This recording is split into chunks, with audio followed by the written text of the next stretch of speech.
사사기 말씀을 묵상하게 될 텐데요, 아마도 8주에서 10주 정도 기도원의 말씀을 묵상하게 될 것 같습니다. 제가 기도원 우리를 향한 하나님의 축복이라고 제목을 잡았죠. 이유는 분명합니다. 기도원을 부르셔서 이스라엘 백성을 미디안에서 건져주신 하나님께서 이스라엘에게 복을 내리신 하나님께서 또한 우리 삶에도 그런 복을 주시리라 믿으면서 제가 이 말씀의 주제를 그렇게 잡았습니다. 기도원의 이야기를 우리를 향한 하나님의 축복이라고 저의 마음속에 자꾸만 찾아온 이유를 여러분과 함께 오늘 묵상하려고 합니다. 사사기 6장 말씀 함께 가도록 하시죠. 다음 주나 그 다음 주에 6장 1절부터 시작하겠지만 오늘은 7절부터 12절까지 함께 읽도록 하겠습니다. 제가 7절을 읽습니다. 이스라엘 자손이 미디안으로 말미암아 여호와께 부르짖었으므로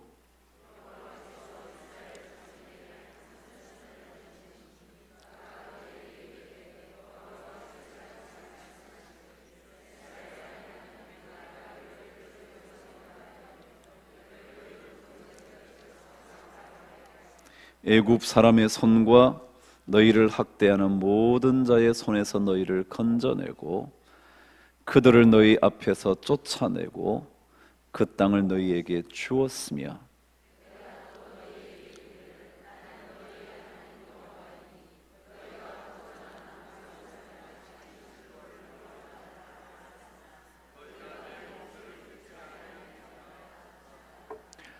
여호와의 사자가 아비에셀 사람 요아스에게 속한 오브라에 이르러 상수리 나무 아래에 앉으니라.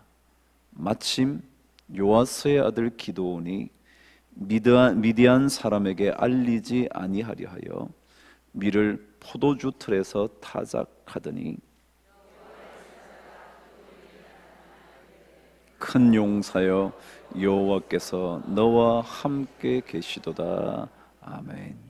12절 다시 한번 읽을까요? 여호와의 사자가 기드온에게 나타나 이르되 큰 용사여 여호와께서 너와 함께 계시도다. 아멘.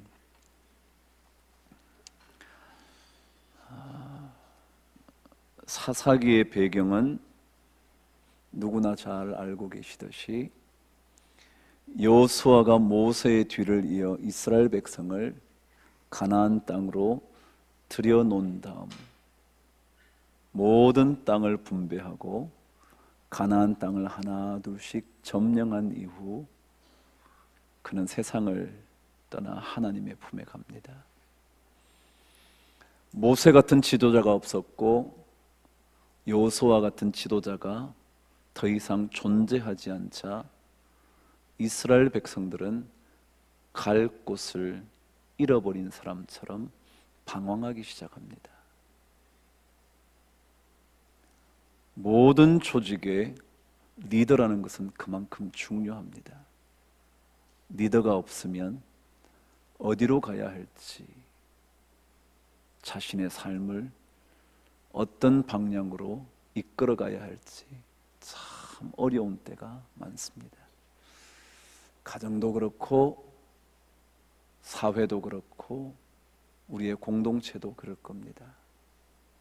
그 리더가 믿음 위에 굳게 선 하나님의 리더이라면 마땅히 행하여 갈 길을 알려주고 그 길로 인도하겠지만 그렇지 않다면 가정도 가야 할 길을 잃어버린 채 방황하기 시작할 것이고 사회와 공동체도 방황하는 공동체가 되고 말 겁니다. 이스라엘 백성들이 어찌할 바를 모르며 각자 그들의 소견에 옳다고 생각되는 대로 발걸음을 옮기면서 수많은 문제들이 야기가 됩니다. 그 문제들은 문제로서 끝이 나는 것이 아니라 끊임없이 이스라엘 백성들을 고통스럽게 만들었죠.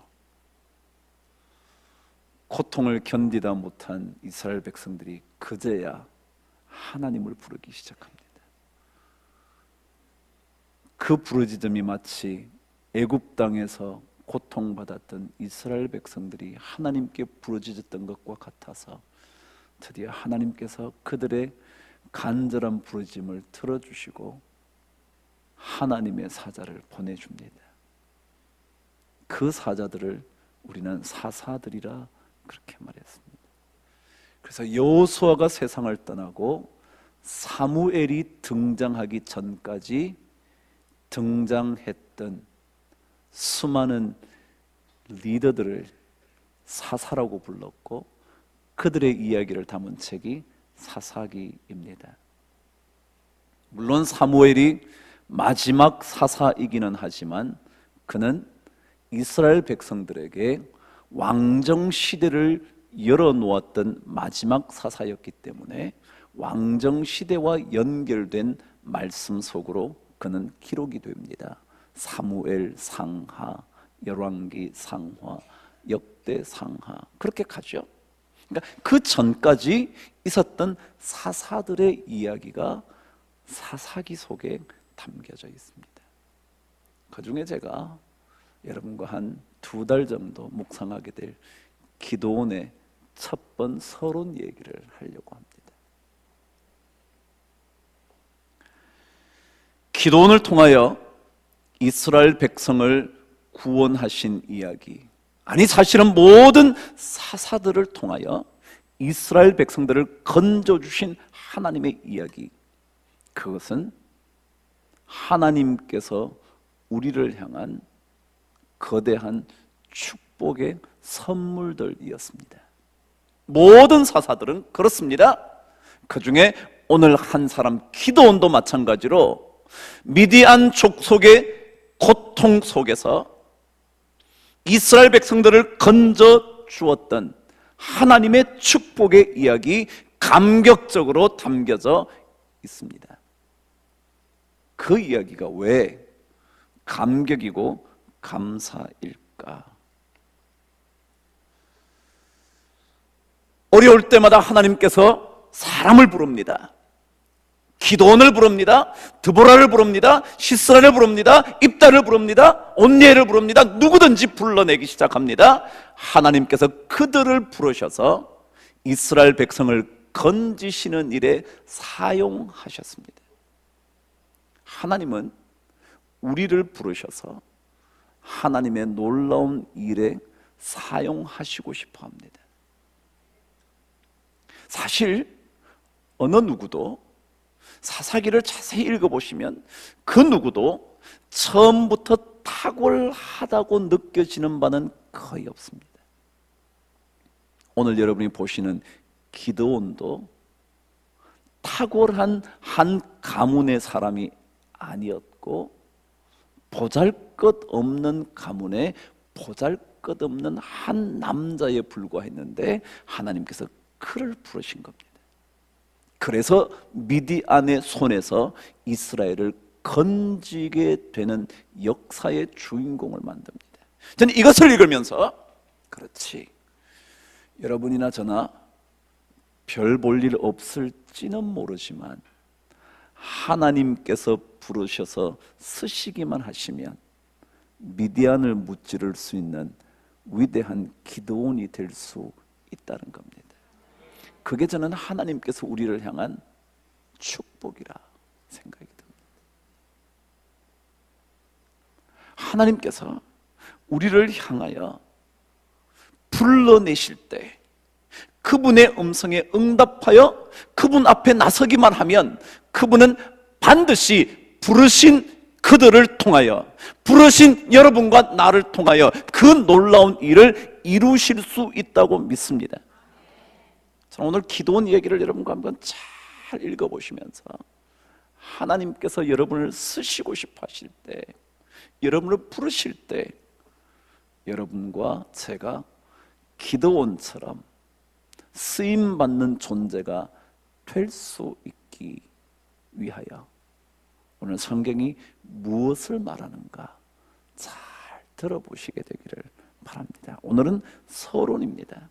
그래서 많은 얘기를 하지 않고 중요한 한 가지만 제가 밝혀드립니다. 오늘 말씀 저와 함께 12절을 다시 한번 읽겠습니다. 시작. 12절. 여호와의 사자가 기드온에게 나타나 이르되 큰 용사여 여호와께서 너와 함께 계시도다 그랬다는 겁니다. 자, 여러분 다시 한번 보셔야 됩니다. 여호와께서 사자라고 표현된 것은 하나님의 직접적인 나타나심을 구약 성경은 거의 잘 쓰지 않습니다. 왜냐하면 하나님을 만나면 뭐예요? 사람은 누구나 죽음을 경험하게 되기 때문에 그렇습니다. 너무나 거룩하신 분이라 함부로 하나님을 볼 수가 없어서 하나님의 사자가 대신 등장을 합니다. 하나님의 사자가 기드온에게 나타나 이르되 그랬습니다. 여러분, 하나님은요, 우리가 하나님 앞에 가기 전에 벌써 하나님께서 우리 앞에 나타나시는 은혜로운 하나님이신 것을 저는 믿습니다. 사실 그래서 우리가 그런 얘기 하잖아요. 우리가 너무너무 고통스러워서 기도할 수조차 없을 때 뭐라고요? 성령께서 깊은 탄식으로 우리를 위하여 친히 간구하시느니라. 내가 하나님께 아뢰기도 전에, 내가 하나님을 만나기도 전에 하나님께서 먼저 우리 앞에 나타나셔서 우리에게 말씀해 주신다는 거예요. 오늘 11절에도 보면요, 재밌는 표현이 기록되어 있습니다. 저와 함께 읽습니다. 여호와의 사자가 아비에셀 사람 요아스에게 속한 오브라에 이르러 상수리 나무 아래에 앉아 있는 겁니다. 뭐하러 앉아 있을까요? 그냥요? 성경은 마치 이것이 우연인 것처럼 표현을 했습니다. 마침, 때마침 그때 누가 왔다고요? 요아스의 아들 기드온이 밀을 타작하려고 포도틀로 왔다 그랬어요. 그런데 여러분, 하나님의 사자는 이미 그곳에 계셨어요. 누구 만나려고요? 여러분 그렇게 느껴지시나요? 어쩌다가 기드온이 거기 왔을까요? 아니요, 그곳에 올 줄 알고 있죠.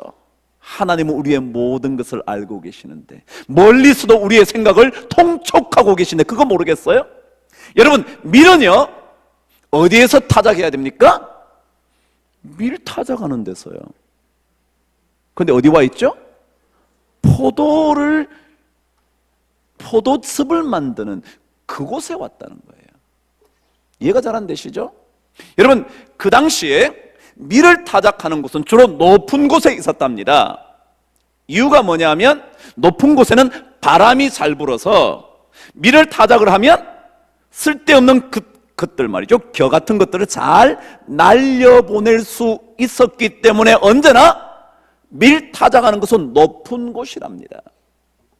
그런데 포도틀은 그럴 필요가 없죠. 그래서 주로 아래쪽에는 혹은 심지어 골짜기 쪽에는 뭘 타작하고요? 포도 같은 것들을 타작하고 높은 곳에서 뭘 한다고요? 밀 타작한대요. 그럼 그걸 만일 몰랐다면 여호와의 사자는 어디 가서 기다려야 돼요? 밀 타작하는 데서 기다려야 돼요. 근데 어디 기다려요? 포도 짜는 그곳에 이미 와 있는 거예요. 자, 이걸 보면서 그래, 하나님은 이미 우리의 모든 것을 알고 계시는 거예요. 여러분의 사정을 알고 계세요.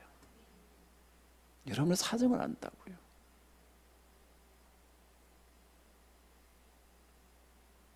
제가 이런 찬양 가사를 불렀죠, 여러분. 나의 눈물과 나의 상처를 모두 아시는 나의 예수님, 그랬죠. 그럼 하나님은요, 미디안이 어디로 올지 알고 있어요. 모르지 않아요. 12절 말씀대로 여호와의 사자가 기드온에게 나타나요. 내가 하나님을 찾기도 전에, 나는 찾을 생각도 하지도 않고, 아니 찾을 생각조차 들지도 않는데 하나님이 그 앞에 나타나시는 거예요. 이런 것을 우리는 축복이라 그러는 겁니다. 나 같은 사람 쓰시기 위하여, 나같이 부족한 사람을 사용하시기 위하여 하나님은 그 어딘가에서 기다리고 계시면서 그 자리에 이미 앉아 계시면서 마침내 우리 앞에 나타나 말씀하시는 분이세요. 저는 이게 큰 은혜라고 생각합니다. 이게 축복이에요, 여러분. 세상은요, 자격을 갖춰야 그 앞에 나타날 수 있어요. 아니, 자격을 갖추고 있어야 그 앞에 사람이 나타나요. 그런데 하나님은 아무 자격도 없는데 뭐라고요? 하나님이 먼저 우리에게 찾아오세요. 보잘것없는 기드온에게. 오늘 읽지는 않았지만 저 같은 사람 보잘것없습니다. 보잘것없습니다. 므낫세 지파의 진짜 보잘것없는 사람입니다. 더더욱이 한번 생각해 보시죠. 밀 타작하는 데 가지 않고 이쪽에 온 이유가 뭐라고요? 제가 그랬잖아요. 높은 데 가면 잘 보이죠? 잘 보이면 미디안에게 들키기 쉽겠죠? 들키기 쉬우면 심지어 미디안이 이스라엘을 침략하고 난 다음에 그들의 갖고 있는 대부분의 식량까지도 다 빼앗았답니다. 성경 다음에 읽게 될 겁니다. 그래서 너무 궁핍한 삶을 살고 있었다는 겁니다. 그러니까 자기들에게 몰래 숨겨놓은 걸 먹으면서 살아야만 했던 시기였는데 그가 감히 어찌 높은 곳에 올라가서 밀타작을 하고 있겠습니까? 미디안에게 들키면 다 빼앗길 뿐만 아니라 더 큰 고통을 경험할지 모르니까 어찌 거기 올라가겠습니까? 감히 올라갈 생각도 못했고 올라갈 수 있는 용기도 없었고 올라갈 생각은 아예 처음부터 하지 않았을. 더더욱이 아마도 집안에서 보잘것없는, 야 네가 가서 밀타자 갖고 와, 그랬겠죠? 제가 힘이 있으면 뭐라고 할까요? 네가 갔다 올래? 그러겠죠? 이해가 안 되시나요? 심부름 누구한테 시켜요? 아버님 심부름 다녀오세요? 그러세요? 못해요. 야, 나 심부름 갔다 와. 밀타작 네가 해. 말하자면 진짜 자기가 제일 밑바닥이었어요. 아마 그랬을 겁니다. 그러니까 시켰죠. 겁이 나니까 감히 올라가서 타작도 못하고 어디 가서요? 골짜기 쪽 아래쪽에 있는 포도 틀 습 그 짜는 곳에 내려와서 밀을 몰래 털기 시작을 했다는 겁니다. 자, 그런데 오늘 성경은 그를 향하여 무엇라고 성경은 기록하고 있답니까? 그거예요. 12절 다시 한번 저와 함께 읽겠습니다. 시작. 여호와의 사자가 기드온에게 나타나 이르되 큰 용사여 여호와께서 너와 함께 계시도다. 그러면 하나님이요, 기드온이라는 인물을 통하여 우리에게 주는 축복의 메시지가 뭐냐면요, 기드온은 진짜 보잘것없는 사람이었는데 그에게 뭐라 그랬다고요? 큰 용사다. 여러분, 신앙생활은 어떤 거냐면요, 사람의 평가에 따라서 움직이는 게 아니고요, 하나님의 평가에 따라서 움직이는 거예요.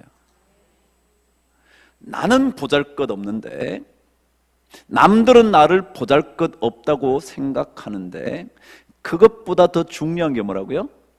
하나님께서 나를 어떻게 보고 계시냐, 그게 중요해요.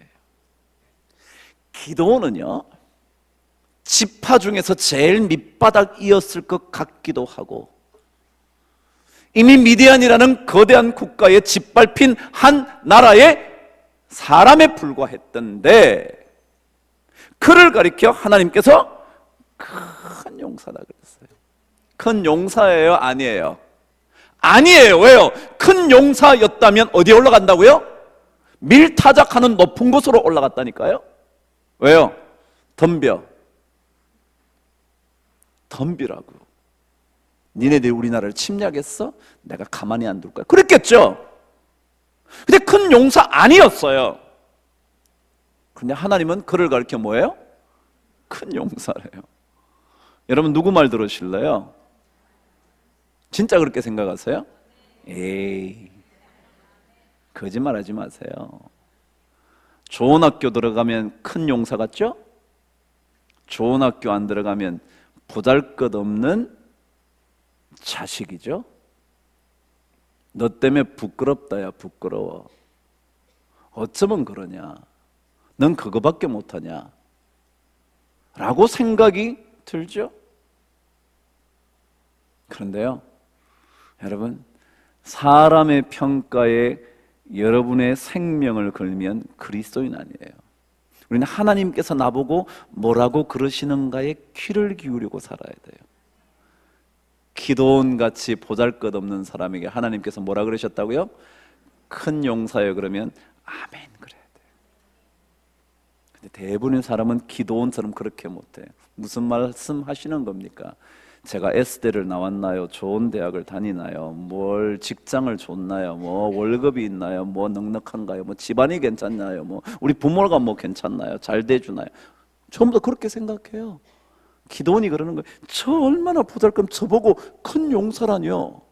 무슨 말씀을 그렇게 하십니까? 근데 여러분, 하나님께서 여러분을 향하여 큰 용사라고 부르시면요, 무조건 아멘 하셔야 돼요. 그러면 하나님께서 여러분을 사용하시게 될 줄 믿습니다. 이게 축복이에요. 자기 것을 함부로 먹을 수도 없어서 몰래 숨어서 밀타작해서 먹어야 하는 그 사람, 가문 그 중에서도 가장 보잘것없는 한 사람, 그런 사람에게 하나님은 조금도 주저하지 않고 뭐라고요? 큰 용사예요.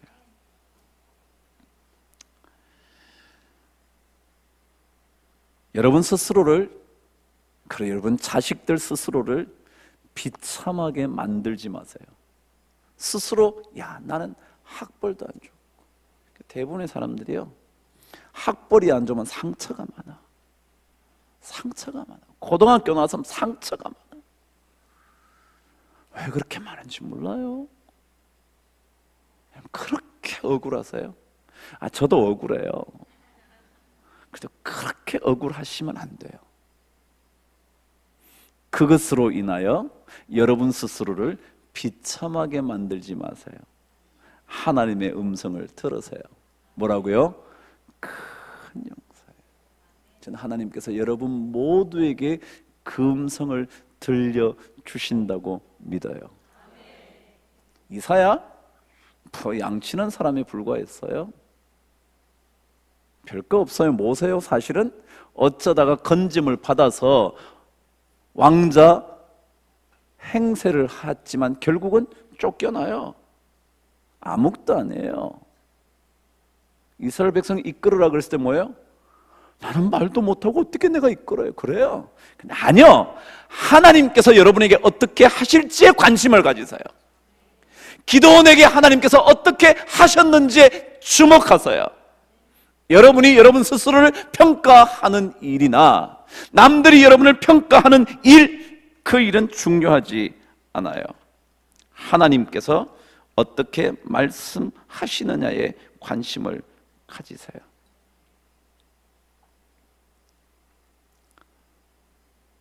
사도 바울은 고린도를 향한 그의 편지에서 이런 얘기를 서슴없이 했죠.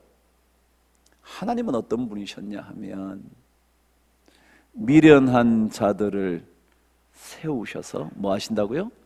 지혜로운 자를 부끄럽게 하시려고, 연약한 자들을 부르셔서 강하고 힘이 세고 능력 있는 자들을 부끄럽게 하시려고 하셨대요. 여러분 성경을 정확하게 저와 함께 읽습니다. 고린도전서 1장으로 가겠습니다. 고린도전서 1장 27절에서 29절까지 저와 함께 읽어 보시죠. 시작.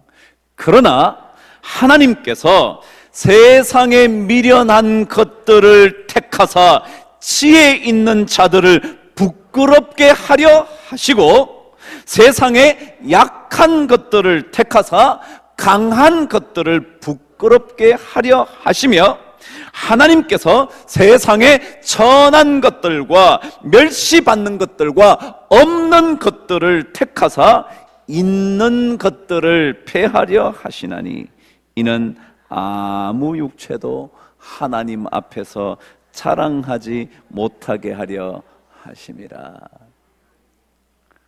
여러분은 없는 것들입니까? 있는 것들입니까? 좀 있으세요? 있을 때 주의하세요. 왜요? 하나님은 세상에 없는 것들과 멸시받는 것들과 천한 것들 통하여 있는 것들을 폐하려 하신대요. 주의하세요. 그래서 선줄로 생각하거든 넘어질까 조심해라. 왜요? 하나님은 천한 것들, 어이그 저거 천한 것들. 여러분 천한 것들이 있어요? 없는 것들이 있어요? 그렇지만 여러분, 하나님께서 선택하시면 있는 것들을 부끄럽게 하시고 지혜 있는 자들을 미련하다고 말할 수 있게 만드실 수 있습니다.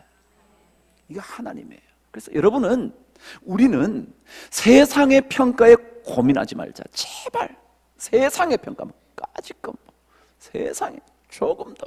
왜요? 하나님께서는 세상에 미련한 것들을 택하사 세상에 지혜 있는 자들을 뭐 한다고요? 지혜 있는 자들을 뭐 한다고요? 부끄럽게 하려 하신, 약한 것들을 선택하셔서 강한 것들을 부끄럽게 하려 하시나니. 그러니까 여러분 고민하지 말자고요. 우리는 하나님께서 우리를 향하여 무엇라고 불러주시는가에 주목하자고요. 상처가 많으면 상처를 많이 줍니다. 꼭 아셔야 합니다. 뭐라고요? 상처가 많으면 상처를 많이 준다. 옆 사람에게 얘기해서요. 상처가 많으면 상처를 많이 준다. 여러분, 돈 때문에 상처를 많이 받은 사람들은요, 돈 어쩌다가 한번 잘못하면요 막 견디지 못합니다. 학벌 때문에 상처가 많은 사람은요, 어쩌다가 학벌 얘기 잘못 나오면 그 사람하고는 관계 나이데스, 관계 없어, 끝장이야. 정말입니다. 여러분, 상처 주의하셔야 됩니다. 근데 여러분, 예수 믿는 사람 상처가 없어야 합니다. 저도 많지만 없어야 합니다. 왜요? 하나님은 어떤 분이시니까? 보잘것없는 기도원에게 뭐라고 얘기하시는 분이니까? 큰 용서예요. 천한 것들과 없는 것들과 멸시받는 것들을 통하여 하나님께서 뭐라고요? 있는 것들을 폐하실 수 있는 분이시니까. 그러니까 우리는 하나님의 평가에 관심을 갖자. 제가 우리 아이들에게 언젠가 이 말씀을 가지고 설교했다고 한번 얘기했죠. 다시 한번 가볼게요. 에베소서 1장 말씀이요, 18절 19절인데 제가 18절의 앞부분을 읽고 19절을 여러분과 함께 읽습니다. 제가 신약성경 311페이지 제가 읽겠습니다. 너희 마음의 눈을 밝히사. 지금 사도 바울이 기도합니다. 뭐라고 하냐면, 야, 너네들 눈을 떠야 돼. 그 눈도, 이 육신의 눈은 보는 대로 봐요. 저 친구 학벌 괜찮네, 얼굴이 잘생겼네, 집안이 괜찮네, 직장도 괜찮은데, 얼핏 보니까 성격도 좋은 것 같아. 속이는 줄 모르고요, 성격이 좋은 것 같대. 그 눈은 거기밖에 못 봐요. 그런데 오늘 성경 뭐래요? 너희의 뭘 밝혀요? 마음의 눈을 밝혀주기를 바란다. 영적인 눈을 뜨게 해주기를 바란다. 뜨면 뭐가 보이는 줄 아세요? 뜨면 19절 제가 읽습니다. 시작. 그의 힘의 위력으로, 그분이 누군데요? 하나님의 힘의 위력으로 역사하심을 따라, 그 다음에요, 시작. 믿는 우리에게 베푸신 능력의 지극히 크심이 어떠한 것을 너희에게 알게 해줬으면 좋겠다. 눈이 떠지면요, 믿는 우리에게 베푸시는 하나님의 능력이 얼마나 큰지, 눈을 못 뜨면 우리가 얼마나 보잘것없는지 그것만 생각하면서 고민을 해요. 근데 눈이 떠지면, 영적인 눈이 열리면 믿는 우리에게 베푸시는 하나님의 능력이 얼마나 지극하게 큰지 알게 돼요. 나는 보잘것없는데, 여러분, 저는 별 볼 일 없는데 하나님께서 저 앞에 나타나셔서, 제가 부끄러워서 어떻게 숨어서 두려워서 어쩔 줄 몰라서 숨어 있는 그곳에 나타나서 뭐라고요? 큰 용사여, 여호와께서 너와 함께 계시도다. 주님 이곳에 우리와 함께 계십니다. 그거예요. 그거예요. 중요한 것은요, 영적인 눈이 밝아지면 믿는 우리에게 하나님께서 어떤 것을 베푸실는지, 그것이 얼마나 놀라운 것인지 알게 된대요. 그러니까 우리는 오늘 기도원이 왜 우리에게 하나님의 주시는 축복이냐 하면, 나 같은 사람에게 하나님께서 뭐라 그런다고요? 야, 힘내. 없는 것들, 천한 것들, 그리고 멸시받는 것들을 통하여 하나님이 있는 것들, 야, 있다고 까부는 애들 있냐? 있는 것들을 패하려 하시니까 너 자랑하지 마. 쓸데없는 거. 그리고 없다고 주눅 들지 마. 이게 하나님의 축복이에요. 우리 성도들이요, 이런 자신만만한 삶을 영적으로 살게 되기를 바랍니다. 심리학자들이 연구를 해보면 참 이상한 게 많다는 거예요. 그게 뭐냐면, 인간은요, 부정적인 말에 민감할까요? 긍정적인 말에 민감할까요? 연구를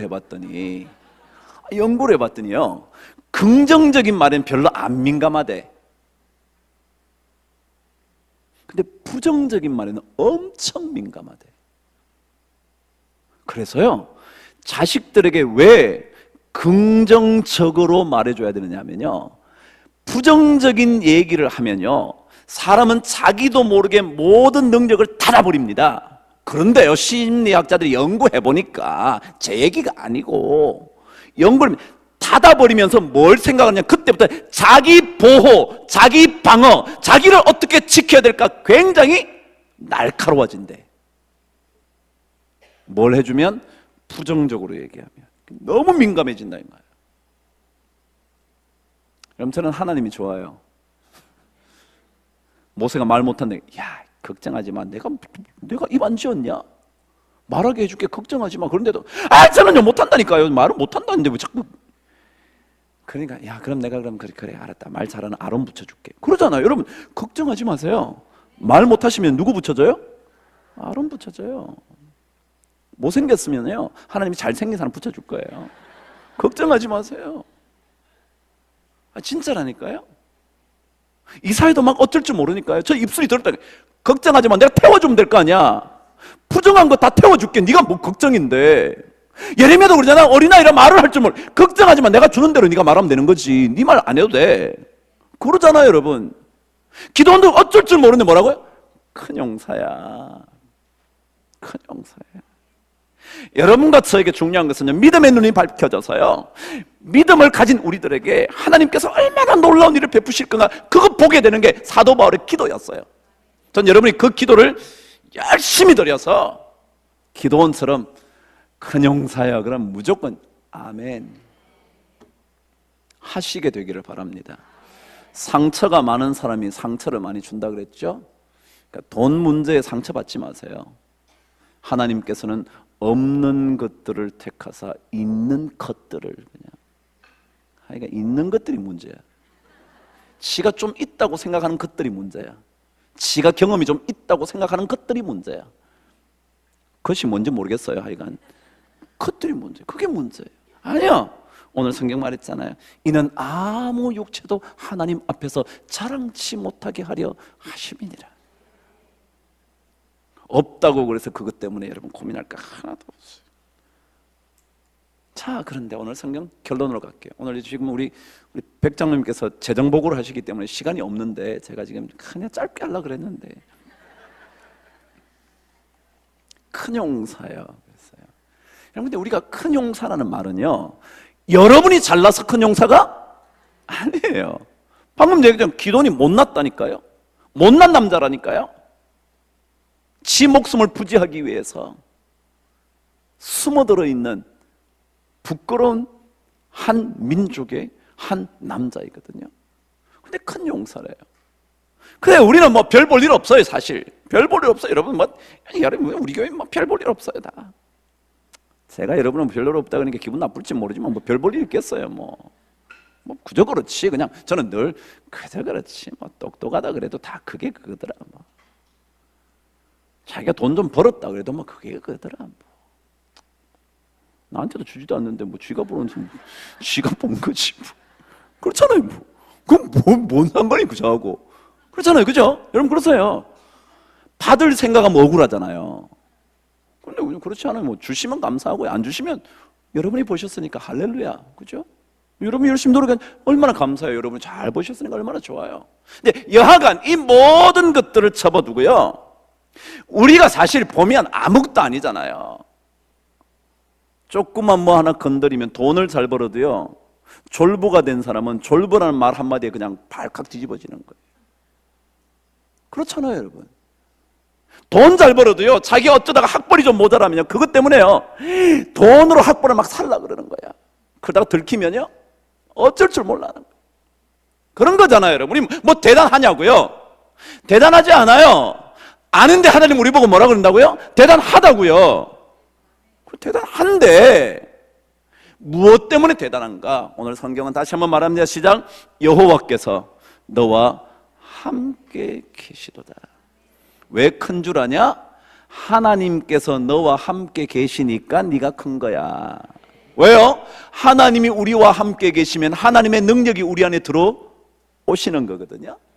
하나님의 능력이 우리 안에 들어왔으니까 나는 보잘것없는데 내 안에 하나님의 능력이 머무르거든요. 그러니까 내가 뭐가 돼요? 큰 능력을 가진 사람이 되어버려요. 그게 바로 사도 바울이 얘기하는 질그릇인데요, 뭐가 들어와 버렸어요? 보배가 들어와 버렸어요. 그래서 무슨 그릇이 됐다고요? 보배 함이 됐다고요. 그런 존재가 된 거예요. 우리는 보잘것없는데, 우리는 그토록 별 볼 일 없는데. 제가 오늘 아침에 우리 집사님 아버님께서 세상을 떠나셔서 장례 예배를 다녀왔어요. 장례 예배 때 제가 무슨 얘기를 했냐면,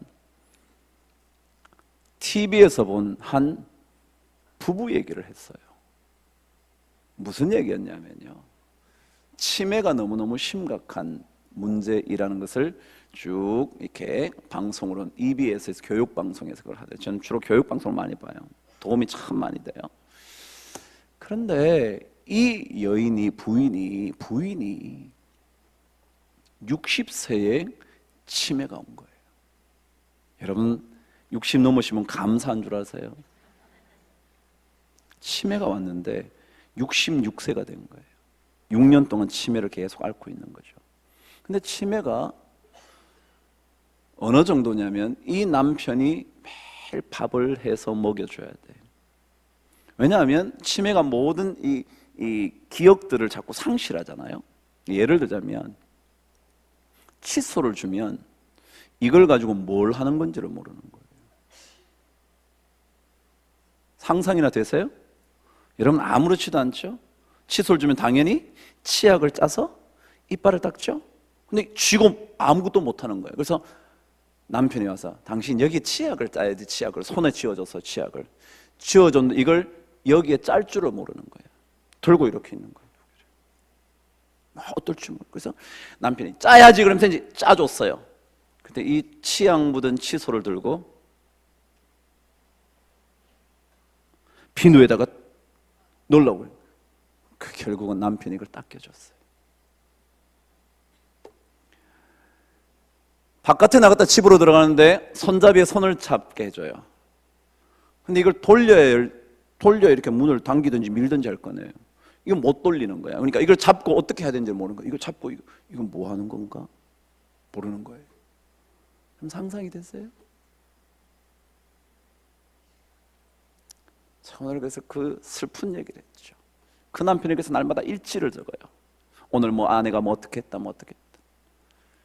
음식도 집어넣어 주는데요, 못 삼키는 거야. 여러분, 치매는요, 여러분 아무것도 아니고 뭐 밥은 잘 먹을 것 같죠? 아니요, 치매는요 연하작용이라 그래서 무엇을 먹고 입안에 집어넣으면 그걸 삼킬 수 있는 작용을 못해요. 그래서 입안에 집어넣고 어떨 줄은 모르는 거예요. 이걸 뭘 해야 되나, 이거 입안에 넣고요, 우리는 여기 먹을 것들은 무조건 입으로 막 넘어갈 것 같죠? 아니요. 와, 그러니까 남편이 계속 빨리 삼켜야지. 그래서 밥을 줄 수가 없어. 잘 못 삼키니까 죽을 듯 남기는. 남편이 일찍 그랬겠어요. 내가 이렇게 언제까지 살 수 있을까? 벌써 6년 살았는데요, 언제까지 살 수 있을까? 그러고는 내가 이렇게 답답한 줄 아내가 알기나 할까? 칫솔을 줬는데, 치약을 묻혀줬는데 이빨을 닦을 수 없는 그걸 보면서 이 남편이 내가 얼마나 답답한지 아내가 알기라도 할까? 근데 이렇게 얘기했어요. 당신 알기나 해. 그럼 자기가 되물어요. 당신도 나와 사는 동안 그렇게 답답한 일 참 많았을 거야, 그치? 그래, 내가 당신 끝까지 해줘야지. 그래, 또 일지를 막. 제가 왜 얘기한다고요? 사람이 전부 다 자기가 대단한 줄 알아요. 조금 잘 살면, 조금 학벌 괜찮으면, 조금 돈 벌면, 조금 집안 괜찮으면, 여러분 아무것도 안 해요. 우리가 큰 용사라고 불리움을 받는 이유는 딱 하나밖에 없어요. 누가 있어서? 하나님께서 우리 안에 계셔서. 그분의 능력이 우리 안에 머물기 때문에 그런 거지. 여러분이 잘나서 그런 거 아니에요.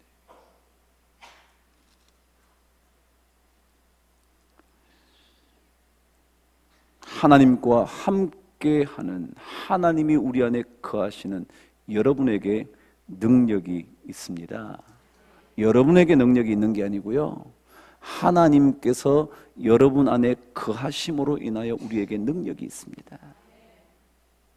그걸 아시고 하나님 내 안에 계셔서 나의 능력이 되어주시면 하나님께서 무엇을 하시든지 내가 사용될 수 있음을 믿습니다. 보잘것없는 기도원을 통하여 미디안을 무찌를 수 있음을 저는 믿습니다. 그거예요. 예수가 함께 계시니, 그 다음 뭐예요? 시험이 오나 겁없네.